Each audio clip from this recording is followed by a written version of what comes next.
जा रहा था। फिर एक और मैं आपको बार बार कहता हूं कि एनआरओ किसी सूरत में नहीं होगा, एनआरओ नहीं हो सकता, क्योंकि जितने केसेस इस वक्त शरीफ खानदान पे हैं और जितने आसिफ अली जरदारी पे हैं, आर्मी चाहते हुए भी उनको एनआरओ नहीं दे सकती। उसकी वजह यह है कि आवाम के अंदर एक ऐसी मायूसी फैलेगी कि जिसके बाद फिर पुरअमन तब्दीली का ख्वाब शायद ख्वाब ही रह जाए। फिर लोगों को यह अंदाजा हो जाएगा कि अगर इस मुल्क में तब्दीली लानी है तो फिर शायद लोगों को कानून हाथ में लेना पड़े, और वो जो एक फिर खूनी इनकलाब की बात होती है उस तरह की मामला की तरफ चले जाएंगे।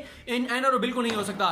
इमरान खान को आज कहा जा रहा है कि इमरान खान ने कराया है। इमरान खान जबकि मायूस है नैब की कारकर्दगी से, इमरान खान ये कह चुके हैं कि अगर मेरे बस में हो तो मैं तो उठाकर 200 लोगों को जो है वो जेलों में डाल दूं। इमरान खान के बस में होता तो केसेस इतने अल्तवा का शिकार ना होते।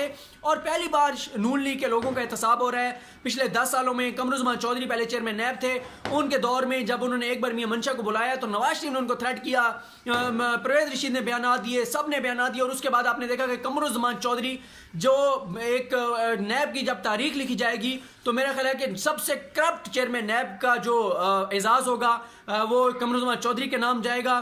तो पहली बार ये एहतसाब हो रहा है। मुशर्रफ के दौर में भी शरीफ खानदान का एहतसाब कहाँ हुआ? उस दौर में भी मुशर्रफ ने डील की, एनआरओ दिया, सऊदी शहजादों की बात मानी और नवाज शरीफ को जो है वो बाहर भेज दिया।